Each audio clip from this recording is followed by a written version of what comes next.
Welcome.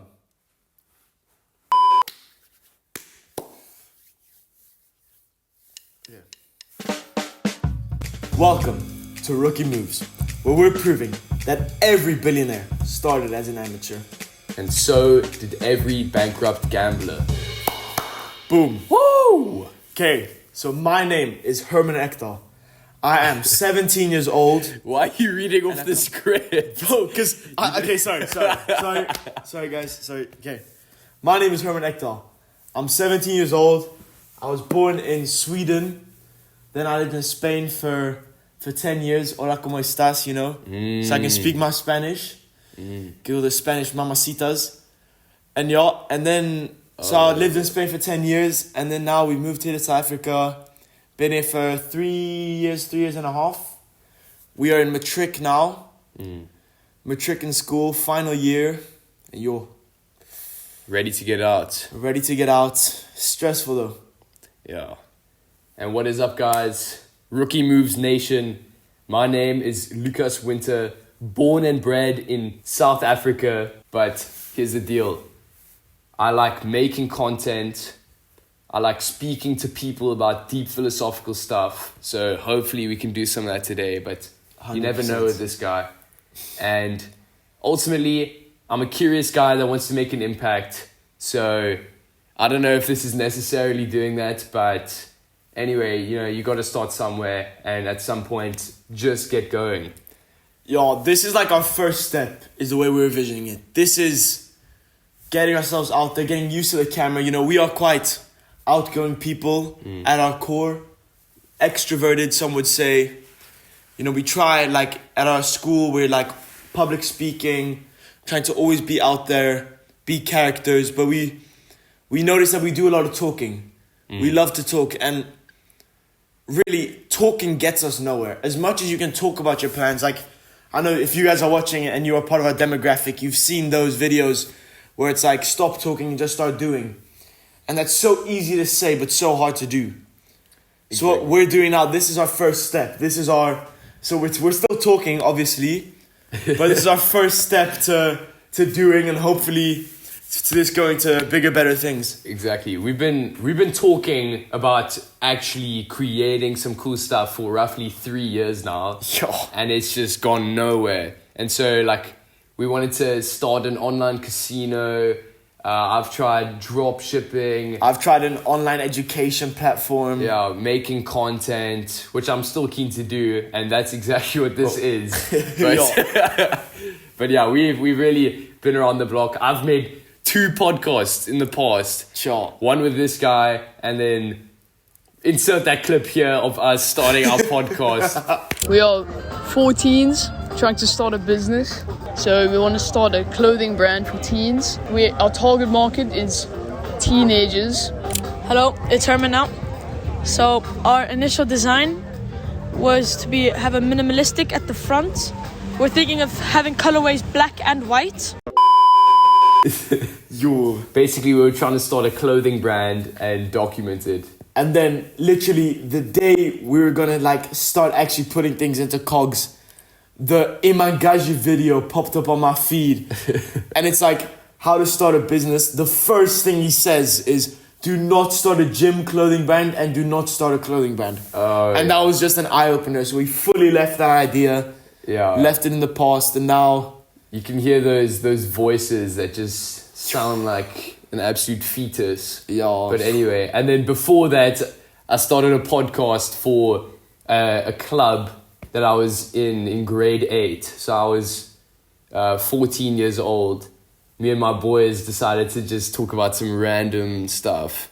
And that's exactly what's happening here as well, but just hopefully with a bit more wisdom. Yeah.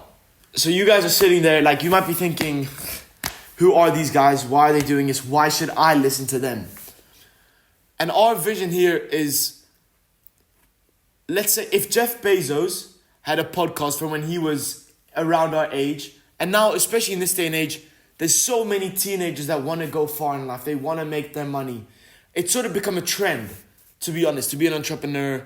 I don't know if you agree with me, but to be an entrepreneur, to make money, to live that kind of lifestyle. And it's become so much of a trend, so much people talking about it, few people actually do. And if we look at the current greats financially, like Elon Musk, Mark Zuckerberg, Jeff Bezos, like these are just some big tech guys, big entrepreneurs. These guys, if there were videos of them when they were our age, like, it'd be such a blessing. Like, people, I think that'd be easily one of the most watched podcasts, or maybe not podcasts, but just content videos. And like, so many people want to make money. And if we could see how they started, I feel like that could truly help people. So this is our way of documenting our beginnings and our path to being Jeff Bezos one day, hopefully. Exactly. I mean, this is exactly what Iman Gaji did. Some of you viewers, if you're watching this, hopefully you're the same demographic that watches Iman Gaji. He started his YouTube channel when he was around our age as well, documenting himself being a personal trainer and then making videos and like showing all his different milestones that he hit. And we're trying to do that, but just have it be genuinely entertaining as well. Exactly. So this won't purely be a podcast the way we see it. It's like a vlog podcast hybrid kind of. Which is a vlogcast. A little vlogcast. That's what we've named it. We've coined that term as well, so no one else is allowed to use it. And yeah, this is a pretty conventional setup that we have going right now, but we want to get out and start doing some interesting stuff when we have like guests on and different things, so that you guys can be entertained while watching and hearing some entertaining conversations. And these guests won't only be big entrepreneurs and big brands and big people. Although they will be part of it. 100%. Hopefully we'll get a lot of those on too. Yeah. But it will also be other teenagers that are also pushing for their goals. Because there's such a big community of teenagers that really just want to make money and want to be financially free. And we have, in our area alone, we have lots of people, teenagers our age, that are already working towards their goals and working towards being financially free. And we want to give them not only a platform to speak up on, but for them to sort of teach you and show you their ways and how they're planning on doing it, so that hopefully you can get inspired and maybe take some tips and follow their path. Because getting inspired means exiting your frame of reference and getting other sources of input from different backgrounds. And I imagine a lot of you aren't from here in South Africa and don't get to meet people that are ambitious like we see here, because ambition takes different forms in different geographic locations. And so if we can expose you to some of those people here, because it's also, we have such a diverse community that we'd love to tap into. I mean, that's our goal. And so then we can show you different points of view and hopefully get you feeling inspired and riled up and ready to just absolutely demolish your next business plan. 100%. And really, like, y'all give you a bit of a roadmap, especially like in the country we live in. There's so much people that don't get the voice and the recognition that they deserve. So that's kind of what we're trying to do here right now.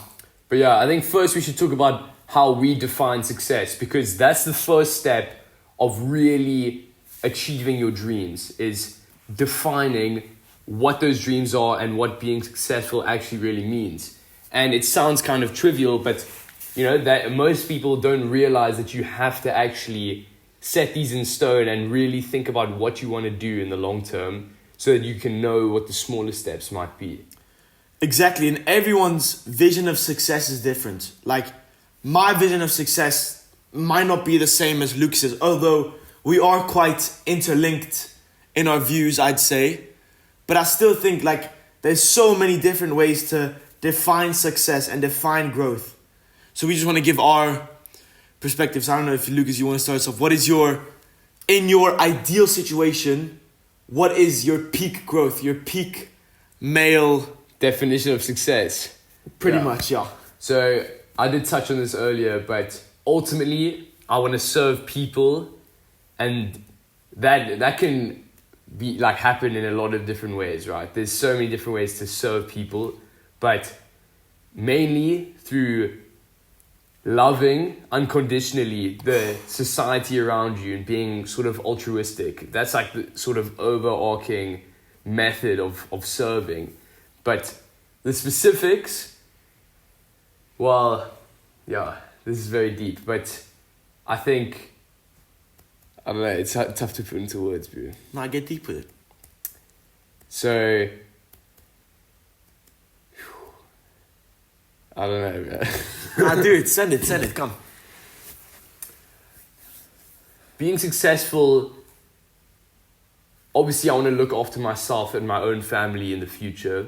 So having the resources to be able to like live a comfortable life, but more so is being able to allow other people in my environment and globally eventually to be able to tap into high levels of productivity, because most people aren't in a situation where they're able to be educated and have the resources and leverage to be able to level up their socioeconomic status. And so eventually, if I can find a way, whether it's through educating or through donation, effective altruism, any way to help people or society as a whole experience everything that life has to offer without remaining in a bubble and sort of losing agency, I feel like that's very important. So that kind of taps into utilitarian ideologies, and I don't know, I believe that people should be able to really feel life and tap into their potential, because there's so much talent that is just unrealized when people aren't educated and don't have the leverage to be able to realize it. So ultimately, to be able to do that at scale is the long-term goal, but I think that starts with leveling up my own personal life, which you guys probably agree with as well. You want to listen to this podcast to be able to level yourself up. And so through serving you, I'm serving myself as well. But the main priority is the people listening to this podcast. And so we want to serve you guys. Yeah. 100%. And in a way, you have to grow as an individual first before you can truly uplift others financially in that sense. Emotionally, you can always be helping the people around you. And that's just how it's going to be. That's always like, you can always make someone's day better, take care of the ones around you, show love to the people around you. But financially, you have to sort of make it yourself before you can bring everyone else with you. I don't know if you agree with that. Yeah, you can always serve people in some sort of way, whether it's even working in a soup kitchen. I mean, this is kind of what effective altruism taps into, is how do you maximize serving people, at scale? And so if you're a high value individual and your time is worth a lot, working in a soup kitchen and making food for people wouldn't help or maximize the amount of people that you could help than if you had used all the leverage that you've already obtained, So you need to find a way to maximize your altruistic activities, How do you serve as many people with your 24 hours in the day using the resources that you already have? But of course, that means anyone can, at the minimum, offer their time and emotional resources to other people to serve. But how do we gain that leverage and maximize that? That's the real question. The way you gain that leverage is, well, if we're talking financially here, you have to make your money. As I say, you got to stack your bread up, it's inevitable. It's part of, to really unlock your max potential of how many people you can help and all things you can experience too. It's not just financial freedom and stacking your bread up. Doesn't just, it's not just to help other people. It allows you to experience a lot of things that you wouldn't be able to see before, and allow you to open up these different paths and you see different things, and you gain wisdom simultaneously, I think. Especially obviously the more you experience, the more wisdom you gain. So you can help people even more emotionally as well, because you've experienced more things. So you can help people in all facets of life. And that's why I think it's so important to don't revolve your life around money, because then you'll find a way to do it that probably isn't very ethical. That'll put you down a bad spiral. But I do think one of your priorities as especially us men, women, I love you guys too, but should be to be financially free so you can provide for the people you love. Not just relationships, but friendships, family, your wider community. It must be your duty to do that. I feel like every man should have that duty within themselves to want to do that. To want to help others, you know? Yeah, and I think that also like taps into reaching that sort of threshold. I think people should be able to reach that threshold where financially they can now expose themselves to new experiences and people and tap into circles that really allows them to realize their untapped potential. And so that can only happen when you surround yourself with people that support you and want you to grow as well, financially, emotionally, and in every other facet that we've discussed. So trying to maximize the number of people that can reach that threshold and then resultantly uplift society and help them develop, that should be the goal. It shouldn't be just to have everyone feel pleasure all the time. That's pretty dystopian. It should be, how can you maximize the productivity of everyone in society, which in turn will make them feel a sense of purpose. You want people to feel purpose and also happy and supported. And that only happens once you reach that threshold financially in many ways. Funnily enough, we're reading this book in English in our English class that's called Brave New World. And it touches on this subject. It's this dystopian world where they've just tried to kind of, I don't know if it's right, but chemically put happiness into you, sort of, and purpose. Yeah, so basically in the book, they try to commercialize maternal production. So like, no one has parents anymore, and they're trying to maximize stability in society ultimately. And so, it's also utilitarian in the way that they want everyone to always be happy and minimize pain in all groups in society.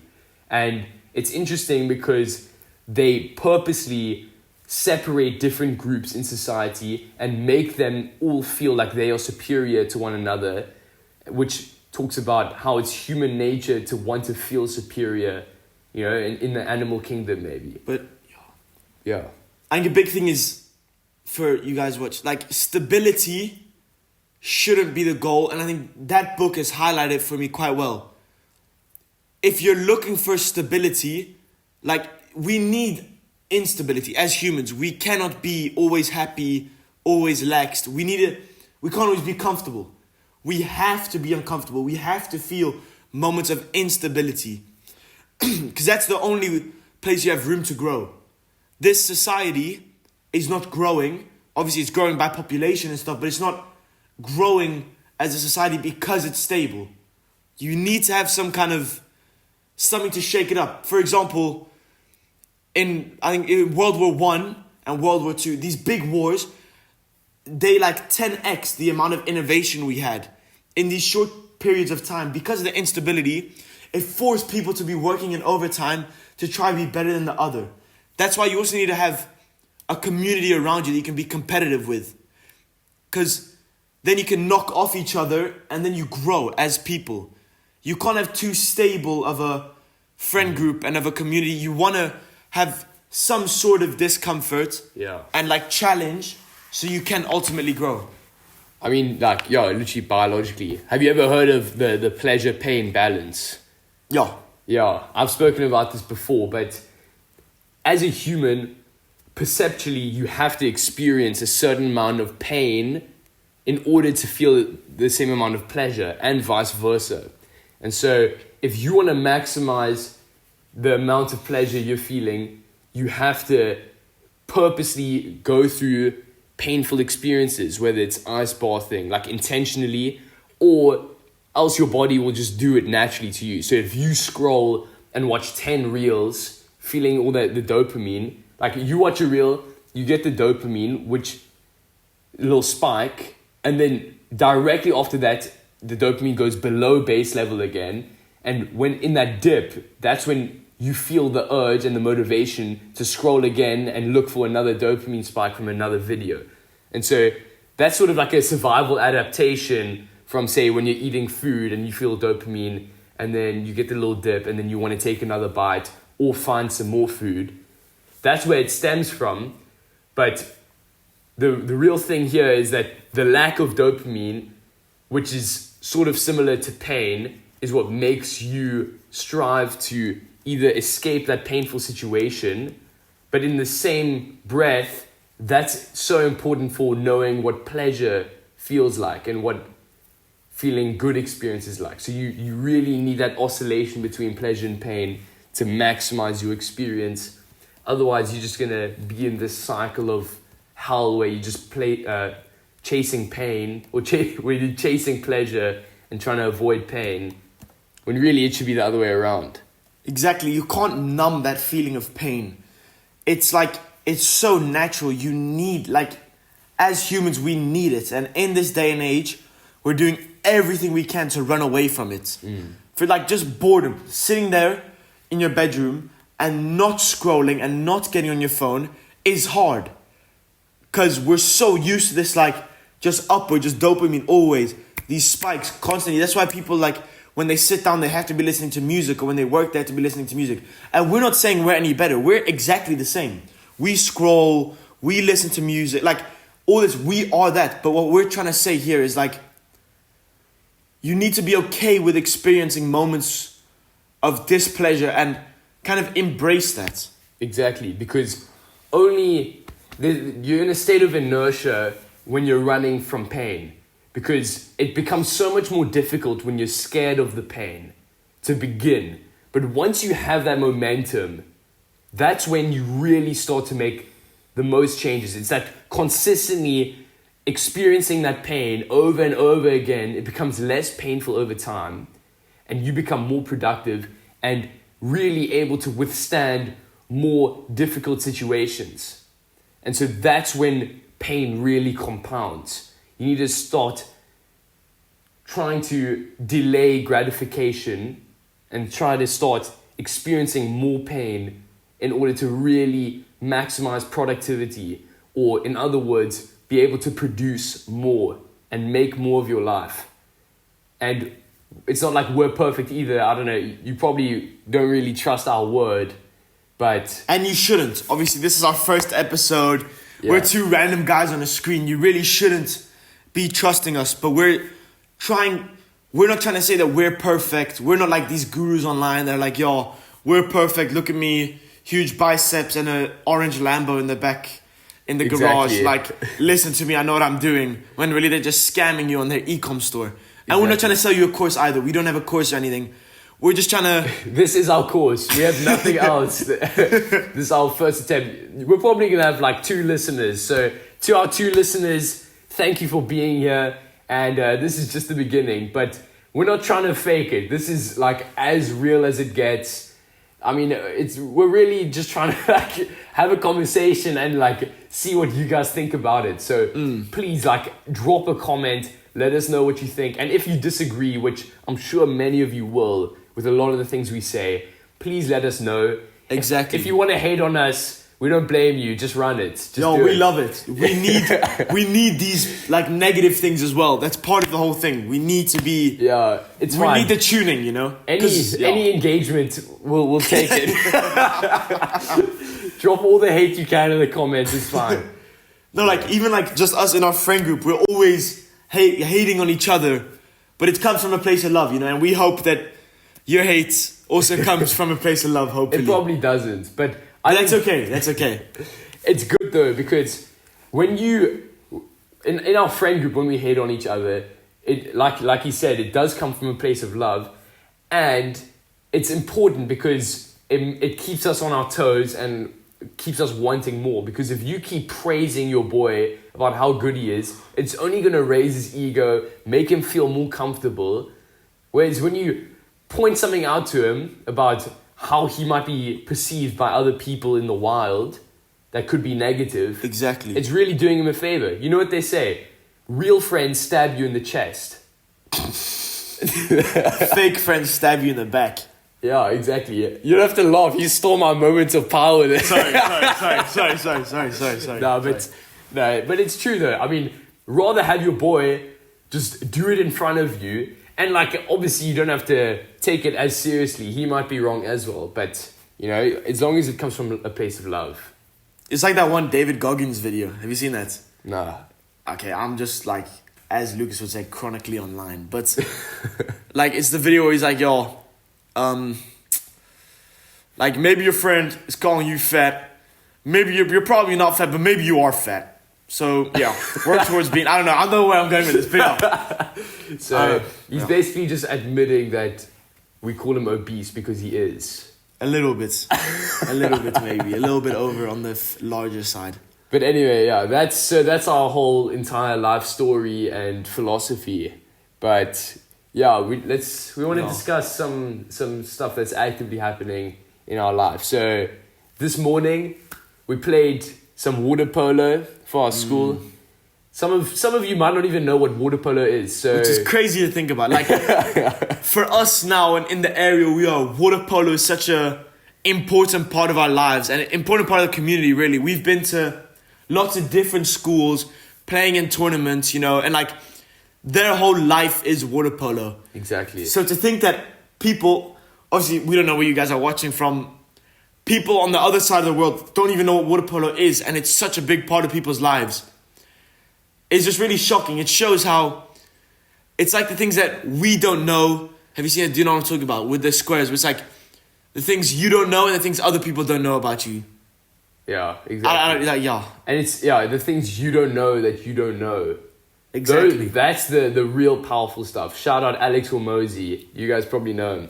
But yeah, anyway, so we were playing water polo this morning, absolutely going hard. We played a match yesterday as well. Our first win of the whole season.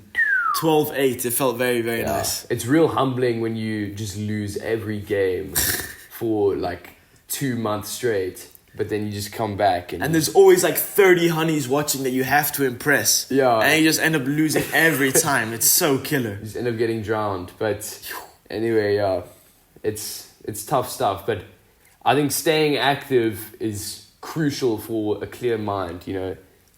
Yeah, and this is kind of like also telling ourselves this for the future, because now obviously we're in matric, so it's gonna start hammering in. It's gonna get tough. Yeah, it's not gonna always.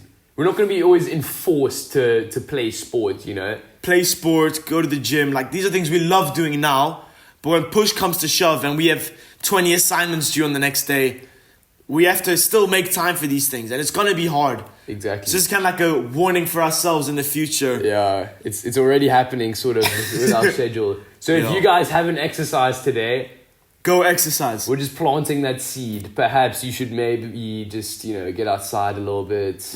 And here we'll insert a clip of us gymming later today. Absolutely blasting a nasty sesh and getting a crazy pump. While taking Anavar. And trenbolone acetate. And Viagra. And testosterone enantioate. With a little bit of estrogen. That's only him, naturally produced. No, I'm training. But yeah. Okay, should we talk about... Okay, this is a nice topic. Why teenagers should care about this and why starting young is important. So when you want to create something meaningful, like a business, the only true way that you'll learn is by doing it yourself. And the earlier you can do that, especially when you're in the comfort of your own home or your parents' household and their resources that you can just use like for fun pretty much, that is the perfect playground to learn valuable skills and actually get out in the fields without the consequences. And the skills are what really lasts a lifetime. Not any business or money that you'll make, because it'll probably be a very small amount when you're young. But it's the actual skills that you picked up along the way, how you communicate, how you advertise, finding the right product. That's what lasts a lifetime. And you want that to compound when you're young. And it's these skills that, like taking business studies as a subject, for example, it just can't teach you. You have to get hands-on experience. And the earlier you can get that, the better. Like, for example, Mark Cuban, he was selling trash bags when he was like 9. No way. And that taught him the value of sales and how to do, like, all these big people, they all started young. So for you teenagers out there that are watching, we as a collective have to start now. We have to start young. Because really, otherwise we're on the back foot. We won't win. And we can't win, to be honest, if we're not starting young, getting those skills, really just putting pen to paper and getting stuff done. Because it's like, we will get stuck. And we had a bit of a, do you call it an epiphany? Yeah. Yesterday, about starting young. We weren't going to film this podcast, in all honesty, because we're feeling lazy. But it's that thought that when you're 24 and you're looking back, you're going to wish that you had started that business when you were 17. And we've been thinking that already for 3 years, but just because we're comfortable, we just feel like, oh no, it's fine. I don't need to do that because I'm already living a good life. But it's not always going to be like that. And it was like this crazy moment of realization that we've been talking about this for 3 years. That's a long time. Like 3 years just procrastinating, talking about plans, making plans, like just making different plans, like just... And it's flown by. Yeah. It's been so quick. Like, it literally feels like yesterday that we were discussing this clothing brand that we were going to start. And I mean, I don't know. There's probably been like 6 different businesses that we've wanted to do. Yeah, and it's been all talk and no action.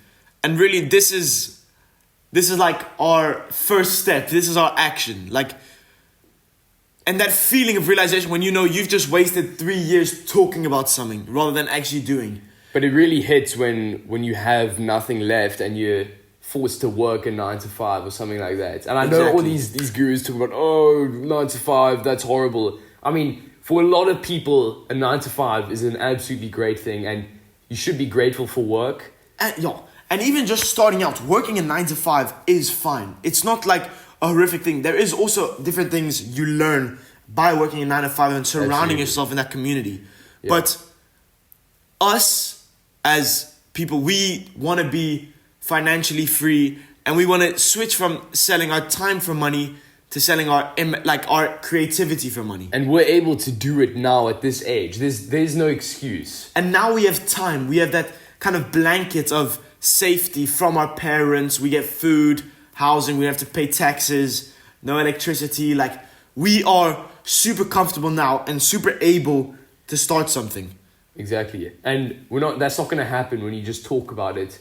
Except if you're that hot tour girl and you just happen to say something at the right time in the right place. And it wasn't even her. The crazy part, it wasn't even her that was being interviewed. It was the girl next to her that was her friend. She just came in and said hot tour, and it just went crazy. Yeah, if you guys don't know that clip, which is definitely not true. I know every single one of you have seen that clip, don't lie. But I'm going to insert it right here.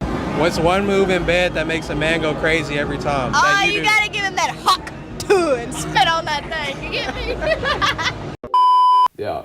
And now she started her own podcast called Talk to Her. Which is just, and it's somehow working. She's somehow gaining popularity and getting rich. And she had a crazy rug pull crypto coin. Yeah, she literally rugged a full crypto coin and now she's getting sued. So it's so crazy. Yeah. All from one interview. Which goes to show, like, obviously this might not be the best example. She didn't really do anything. But, like, that first step, like, just trickled down to so many different things. And now she's rolling in cash. She is financially free as they can be. That's like the 0.01% of people that somehow talked about something. Yeah, exactly. And then, she is obviously unbelievably lucky. But it's just trying to, like, kind of prove our point here that, like, your actions is what has to happen. Talking, and this, I guess this is also kind of just talking a little bit. But I mean, just talking really won't get you anywhere. Because your words mean nothing. Like, to be honest, at the stage we're at, and the stage you guys are probably at, unless you're like absolute billionaires and how's it? But that's the stage that we're at. Our words mean so little that it's like only our actions can really come with something, come with that baggage. And we need to start making those moves now so we don't have to do it later where we have so many other things pulling us down, like, I don't know, family to provide for, taxes to pay, a mortgage, like all this stuff, you know. And now I can tell that I'm sounding like one of these gurus, but but like it is kind of true what they say. You want to be financially free so that you can take those risks without worrying about those things. And now is when we can risk it all and be fine. Yeah, like I don't want to be 30 years old with a podcast in my garage. Yeah, exactly. You know, like this is the only time we can do this. So to our 2 viewers, we're happy you're here and watching us at this stage of our lives. But maybe we'll have to make a comeback when we're 30 in our garage. If we probably will. If all goes wrong. Yeah. All right, maybe. Then it's even better. Joe Rogan podcast. Joe Rogan, exactly. The Joe Rogan experience. Yeah. That guy's really flown off. Yeah. Which is so cool. Like, he brings on all the coolest guys. And it's like people you don't really suspect either. It's like names you've never heard before. Yeah. And it's really... But it's what they have to say that's really important. And I think that's what we want to do is like give people that platform where they can talk freely about something they're very knowledgeable in. And I guess this kind of links to our plans with this podcast as well. We want it to be a space where voices that aren't heard before can be heard. Yeah, exactly. And so we're not doing that right now, but this is like... I guess kind of with these, they don't know our voices yet. Yeah, you don't know us, so we need this sort of foundational episode where you get to know us. But this is definitely going to get like 5 views. And this is also a slower episode since we are a bit of a vlog cast. Yeah. There will be other episodes that are a little bit more like tingle your fancy, like... Yeah. But I mean, this really is our scaffolding. This is our base. Exactly. And I feel like we're laying that base right now, and we just want to give you guys so much value by showing you guys voices of people that you never would have expected before, and just wisdom for kind of free. So if you're watching this, we're probably not advertising this episode readily, but if you came from a different episode and now you're back to this first one, I hope you're enjoying the future episodes. We better be doing some cool stuff. Yeah, I hope we're delivering and getting lots of extra viewers in. Some Moritz Neo in Dubai vibes. Yeah, Moritz Neo, if you're watching, hit us up for a collab. Maybe we'll hit you up and then you can hop on the pod. We're super keen. Yeah. What are some interesting business models that are underrated nowadays, would you say? Okay, I guess I can kind of link it to this. People, okay, this is my own sort of opinion on things. People are too quick to say that a business model is saturated, in my opinion. For example, dropshipping. I think I've seen 20,000 reels and TikToks that dropshipping is saturated. But then also 10,000 TikToks with someone that has a dropshipping store that's making $1 million a month in 2025. And that's the thing, it's way more about marketing than people really think. Like, dropshipping as a concept can never die because it's so fundamental to business. It's literally buying and selling a product. But That's just what it without is. producing it yourself. Exactly. It's not the business model that's flawed.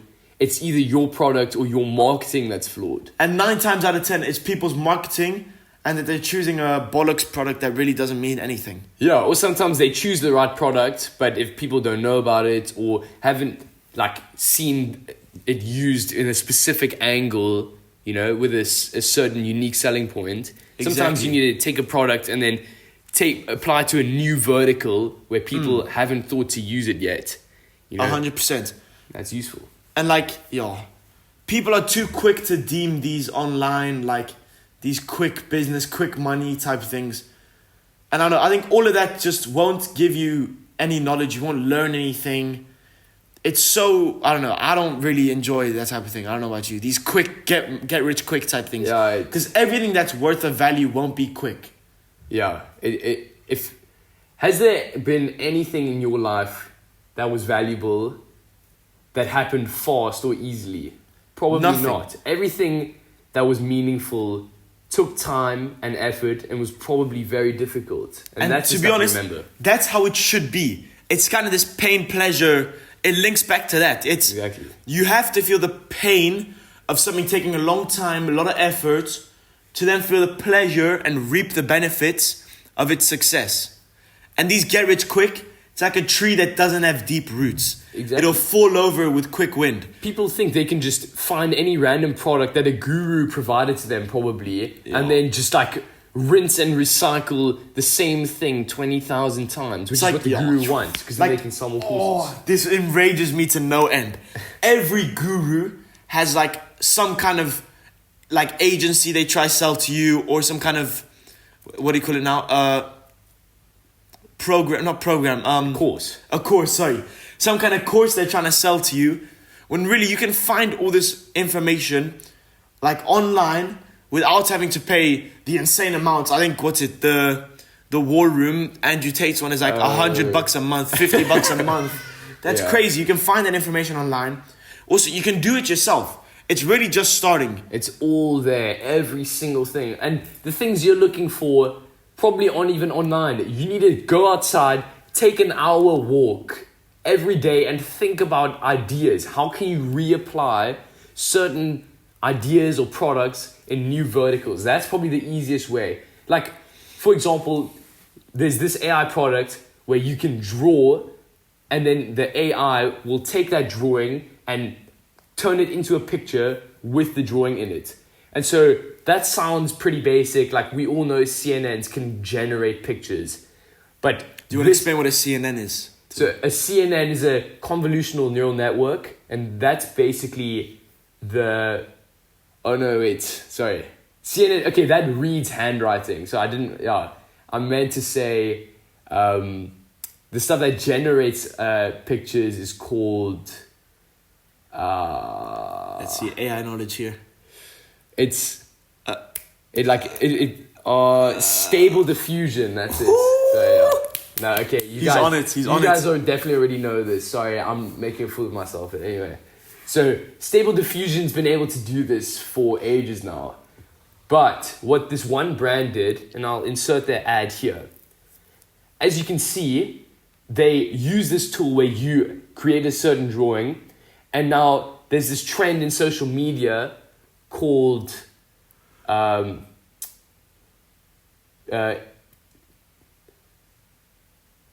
I think it's like image, like shot matching. Something along those lines. I'll like edit it in here.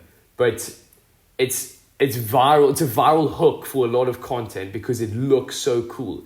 And so this AI tool has used that concept to make these cool match shots for your videos with a custom drawing that you made.